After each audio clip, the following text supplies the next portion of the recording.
So here's the thing, you're probably wasting time with the study techniques that you're actually doing now. Active recall, spaced repetition, Cornell Note-Taking system, doing lots of practice papers, flashcards, all these things. I mean, if they were really as good as they're supposed to be, then why is not everyone getting full marks already? So here's the thing, there's a lot more to it. There's a lot more study techniques out there that actually make more of a difference. There's a lot of things out there that are completely a waste of time, but there's also a lot that can actually change your life. So the sooner that you can get to know these super efficient and effective study techniques, the better it can be for you. Hey guys, Arch here, a second year medical student, and on this channel we learn how to learn so we can spend our time more intentionally on the things and people that matter the most to us. So just like most of the tech out there, you know, the market of study techniques is ever changing super quickly. And I thought because I've looked into so many study techniques, tried them out, you know, looked into a lot about these, I thought that I should actually make this video where I tier list ranked these sort of techniques. And believe me, some of the techniques out there that are like so popular and advertised may not be as good as you expect them to be. And a quick disclaimer, this tier list is based off of my opinion, but this is an opinion that I've built off looking very deeply into this research, working with hundreds of students who've been applying these techniques and seeing results, but also in doing this myself. Obviously, as individuals, we all have a sort of bias when it comes to something like this, but this is my personal opinion and what I've seen work for hundreds of students that I've worked with. Cool, so the first one is obviously got to be active recall. I mean, this is one of the most popular techniques out there that everyone knows who searches up the word study on the internet. And basically it's just about testing yourself out throughout all stages of the revision process. And the main thing here is that you don't want to do cued recall and you don't want to recognize things. You actually just want to make sure that you're calling it free recall, right? And that's the best form of active recall that there is. So a lot of people may look at their notes and then close the book and then try and recall it. That's called cued recall. That's not pure active recall. And so that means it's not as effective as it should be. And ultimately this technique is amazing, which is why it has such a big impact in allowing us to, you know, ingrain a lot of things into our long-term memory through this retrieval practice. And this is what you do in tests and exams, and so doing this process outside of it is training your brain for this. This technique has been proven time and time again as a high utility technique, which means if this is not part of your study system, it has to be. And PS, I'm actually going to only rate this epic because there's actually some other study techniques out there that are even more powerful than what active recall presents. This, I would have to say, has to be embedded within your study system if you want it to be extremely effective. However, it's only a fundamental thing when it comes to all of the study techniques that are out there. And so this is something definitely you don't want to rely on and make it as a standalone technique. Because as with all techniques, they are built for different scenarios, and active recall is not effective for maths as it would be for biology. And that's just because they look very different for these two examples. Cool, so always paired with this is expanding gap space repetition, and this is also, you know, a quintessential part of a good study system. So we know that with the forgetting curve, whenever we hear a piece of information, there's going to be this steady decline of the retention of the content. So the focus when using a technique like this is to interrupt the forgetting curve before we actually forget it. And by doing this process, we lengthen that forgetting curve the next time around. However, this technique actually comes with some limitations. For example, if we take a look at the multi-store model of memory, if we are not encoding things to a high enough quality, we're gonna need to do more spaced repeats of it. And this happens for a lot of students when they start getting into flashcards, when they have to do a flashcard more than 3 to 5 times because it's just not sticking. And so that's more of an indication that the encoding of this information is not strong enough or not understood well enough yet for the spaced repetition to be very effective for that particular piece of information. And so the limitation with this is if we're not focusing on lengthening the forgetting curve from the very beginning, we're gonna have to do this by interrupting it. And so technically this means that we commit when we make a flashcard to go back to this many times in the future. And so when there's certain amounts of content, you can easily get to flashcard overload and these sort of things as well. So spaced repetition is an extremely effective technique, but it must be watched out for in how you're actually using it to make sure it's kept effective. And honestly, a lot of the stuff out there in how students use it, they may not be using it in the correct way, which causes them to reach things like flashcard overload and just spending way too much time on active recall and spaced repetition. So also at the same level, I'm gonna give expanding gap spaced repetition, you know, an epic level. Flashcards, right? You know, everyone uses flashcards when it comes to active recall and spaced repetition, and this is a great example of using those two together. However, also, you know, flashcards are often most misused by a lot of students. The quality of flashcards that you write and what you put into a flashcard and how many flashcards you create is very important considerations that should be noted. You know, some of the positives about this is that there's apps like Anki, which try and optimize the spaced repetition for you, and so that means when I am using flashcards, I will use Anki, and this is just so much better than using things like physical flashcards because it's just way too difficult to keep on top of your spaced repetition. One of the great things that I like about flashcards as a form of doing spaced repetition and active recall is that particularly in the times of day where I don't really have much time to study, I will be doing micro retrieval. And this is just a word that suggests how you can fit in these little amounts of flashcards in odd periods of time throughout your day when you usually can't just fit in like a 30-minute block of study. It's like when you're waiting in line for lunch or having a study break, something like that. And so what that means is, you know, throughout the day, you can, you know, knock down the pile of flashcards that you have and making sure that you're keeping on top of spaced repetition, which is just a fundamental thing you need to always keep on top of. However, there are a lot of misuses and actually makes flashcards a downside when people are misusing it and just creating too many, the quality is not there, things like that. And when you miss out on certain days, and then this really puts you behind and it adds a lot of stress on that as well, and then it just, you know, screws up a little bit of the spaced repetition and you're gonna fall off that forgetting curve. So there's a lot relying on the fact of you keeping very consistent with this, which I think is a lot to expect sometimes. I've fallen into the trap of creating way too many flashcards in my early journey with study techniques, and I've seen so many students do this as well. So flashcards gets rated in the great section. Cool, so the next one is Pomodoro, and for this one, I'm actually gonna give it a meh. And the reason I do this is because the Pomodoro technique is a very good beginner technique if you're really trying to just get stuck into something and get it done. However, you know, if you're able to get over this point where it's just really tough for you to get anything done, then it's actually quite limiting. Particularly some of the limitations that I've spoken about a lot in other videos is, for example, its rigidity in its schedule. Your focus is not always gonna be 25 minutes, not always gonna be 50 minutes, it's gonna be changing, and then that Pomodoro timer is gonna go off telling you to have a break when you're halfway through a task. However, the benefit of this is that the countdown timer is going to keep you on top of it as the time ticks down and gives you the pressure to work faster. But in terms of extremely effective study techniques, you need to get into flow state, and this is something that the Pomodoro gets in the way of. So as I mentioned, this is a meh. The Flowmodoro technique is a much more advanced technique, and actually it's not something that everyone can be doing straight away. You know, for example, if you haven't gotten over or seen some of the limitations of Pomodoro yet, you won't even be able to use Flowmodoro because it requires a greater discipline to use something like this. If you've ever tuned into any of my study of me's, I'm always using Flowmodoro instead of a Pomodoro, and that's just because I can stay in this flow state and get so much more effective work done. Basically, the idea, as I've explained in my other video, is instead of counting down, you're counting up, and you'll see how long you go until you see a reduction in the quality and, of course, you know, your focus. Once that happens, we divide how long do we work by 5 and take that as a break before going into another Flowmodoro session, and we repeat this until we see a significant decrease in how long we're focusing for in a Flowmodoro session, and that's when we take our longer break. I've made a whole video on this, and I actually have a Notion template that I use sometimes with this, and that's in the link below. So the Flowmodoro technique actually gets a rank of epic like the rest. The next one is inquiry-based learning. And you know, there's a lot of talk about inquiry-based learning, some of the benefits and disadvantages around it. But when it specifically comes to, you know, self-independent guided inquiry-based learning, it's really quite effective. And this is really the key cornerstone of the study system that I'm using at the moment, which has been extremely effective on top of what I used to do with active recall and spaced repetition and flashcard dependence. This technique is not wildly popular, but the thing is that it is a skill, and it's actually more difficult to begin applying than active recall and spaced repetition and flashcards. But when you really get to know it, when you get to master it, it has so much more benefits in terms of efficiency and effectiveness past active recall and spaced repetition. Keep in mind, all these things work together. I actually created a whole video on this, so if you want to check that out, make sure you check the link or the thing that's showing up right now. In summary, this technique allows us to tap into our curiosity, and for the things that we're curious about, these things just stick a lot more. When we see the importance of certain ideas or concepts and how it's relevant to us, our brain wants to hold that information a lot more tightly. And so if we go a little bit more technical into this, the encoding from our short-term memory to our long-term memory is going to be far more effective, and that means that our forgetting curve is going to be lengthened from the beginning. The whole focus on this is that you're trying to build relationships between information, and that is fundamentally how memory and how our brain works in trying to remember anything. The more that we can relate things together, we can see that it's intertwined and dependent on everything, and that just makes things stick. Another thing as well is there's this constructivist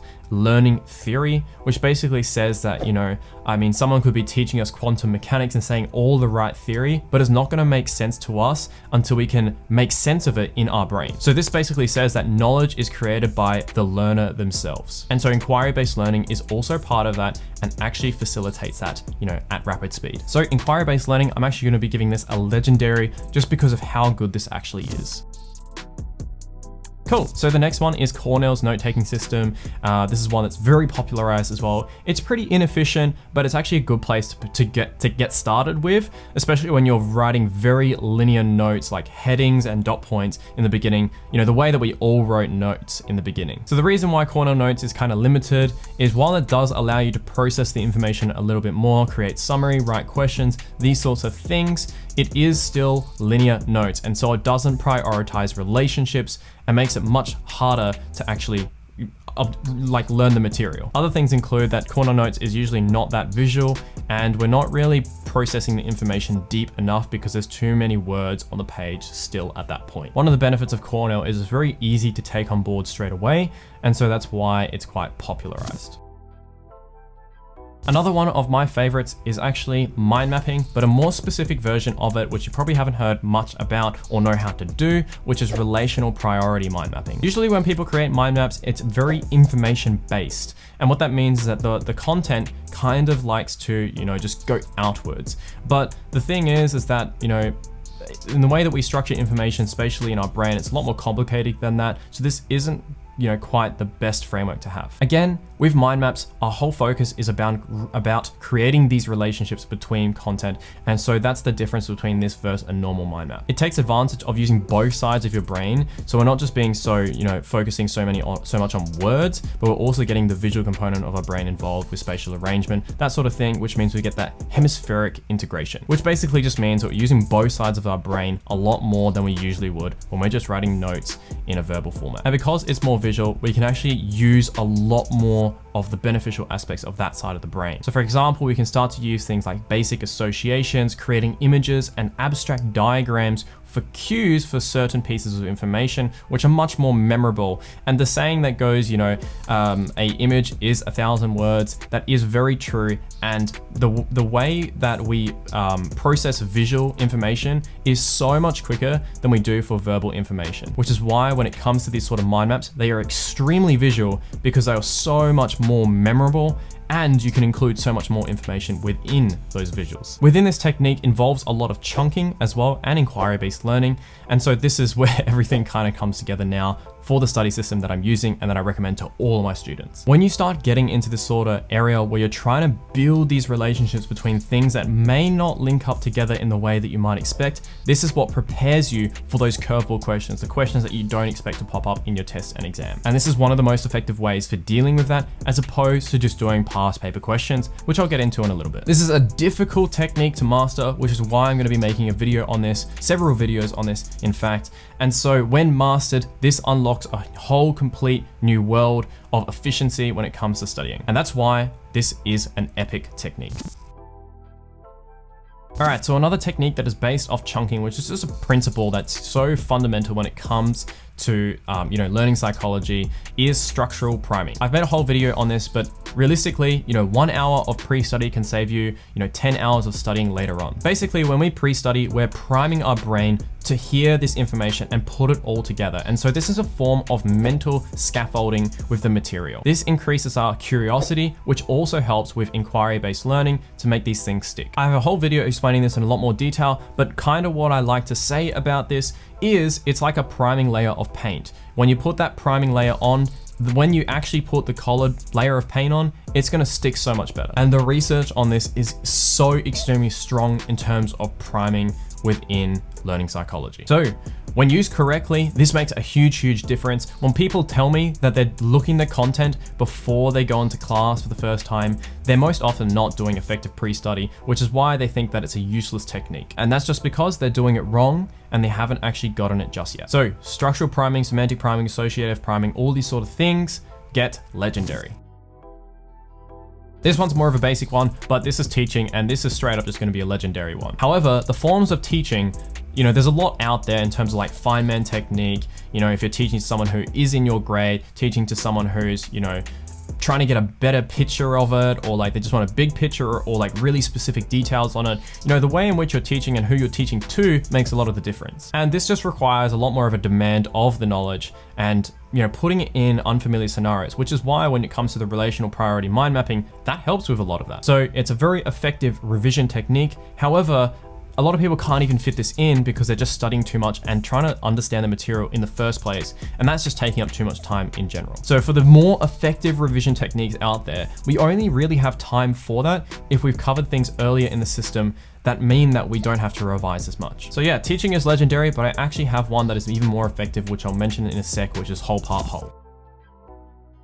Cool, so here's the one that everyone loves, practice tests and practice papers. This technique is amazing. However, it is often misused by a lot of students as well. And in fact, for a lot of students out there, because they have so many past papers, it is actually a detriment to them. Because what happens if they focus way too much on doing practice papers that they miss out on everything else that needs to be covered when you're learning material. The reason that it's great is that it uses active recall, requires you to apply the information in unfamiliar scenarios. It challenges you and sees if there's a weakness in that particular concept that you're trying to test yourself on, all these things. And when this is put together with Kolb's exponential cycle, which is a way of reflecting and speeding up the learning process, it can be quite effective. However, if you're not yet doing Kolb's exponential cycle, this is a very quick way of making this more useful to you. However, the problem is that these practice papers, you can spend a lot of time doing them, and there are actually some people who don't need to do as many practice paper questions in order to be prepared for a final year exam or something like that. So you can be doing things to reduce how many practice papers you need to rely on, and that is a way of speeding up your efficiency massively. So the thing is that,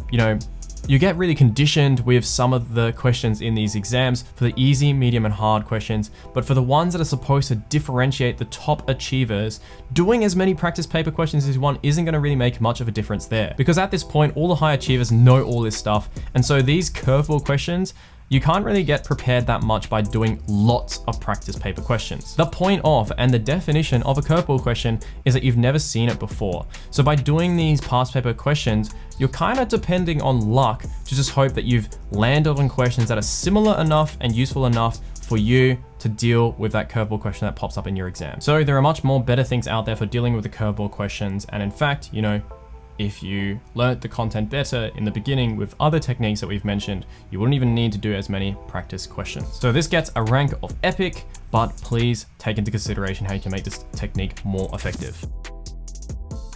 Cool, so another one is interleaving, and a lot of people have, a very basic understanding of what interleaving actually is. Most people understand it as just swapping between subjects, so going from like English to maths to physics and swapping that around just so you can keep up your mental agility. However, interleaving itself actually is really focused on just switching between, different tasks to look at the same piece of information in many different angles. So for example, if you're trying to learn a physics concept, you may want to look at it from many different angles. And so that might include watching a video on it, reading a textbook on it, trying to teach it to someone, doing some practice paper questions.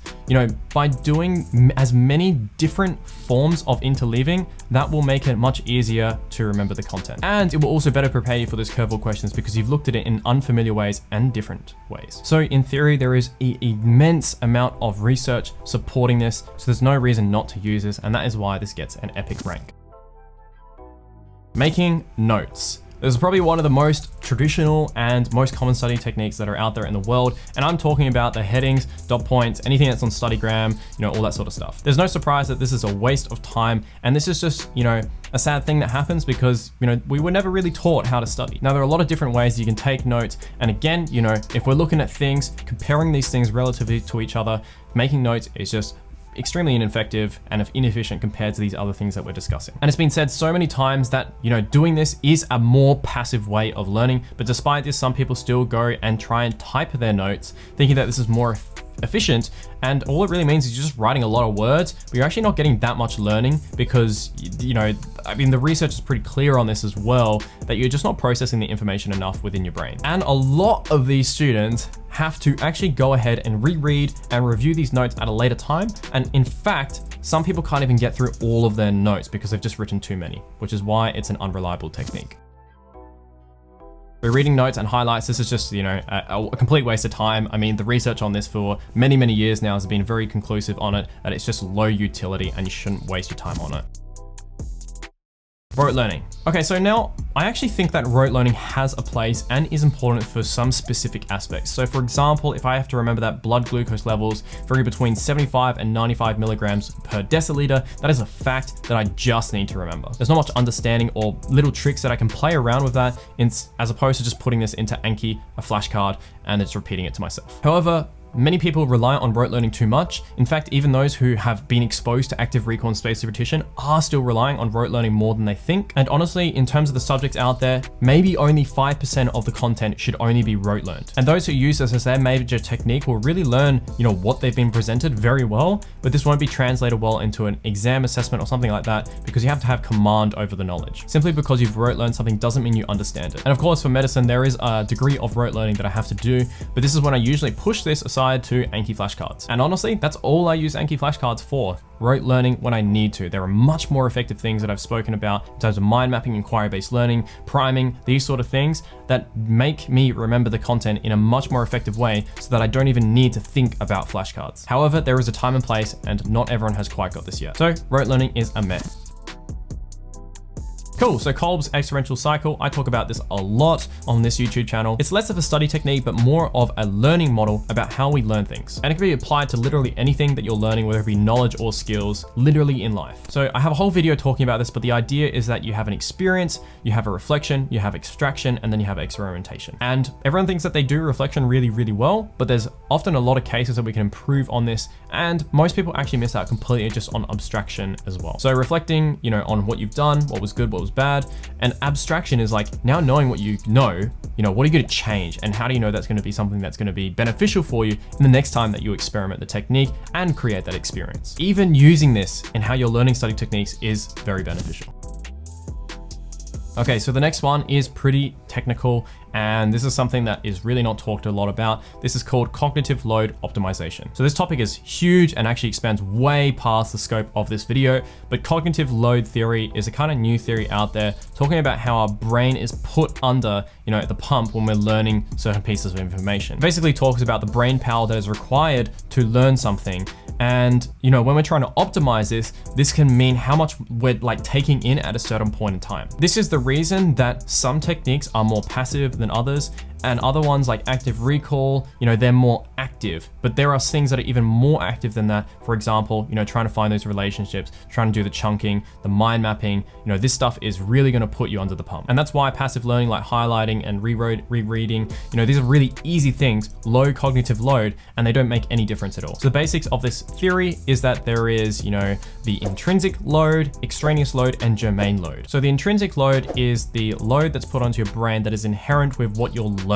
And so this is specifically like how much brain power is created by the topic that you have to learn. So for example, if you're looking at quantum physics, the intrinsic load of that is much higher than, let's say, biology. Extraneous load is just the stuff that's getting in the way. So for example, if you're having to deal with a lot of distractions when you're trying to study, a lot of your brain power is going to be used to try and avoid that from taking your focus. So we want to, minimize this as much as possible, and so that more of our cognitive load can be focused on, germane load and in our intrinsic load. So germane load is kind of like the mental stress that is put on you to even think about learning that content. For example, it is the effort that it takes to use a study technique, and intrinsic load would be how much brain power is used when using that study technique. So hopefully that makes sense.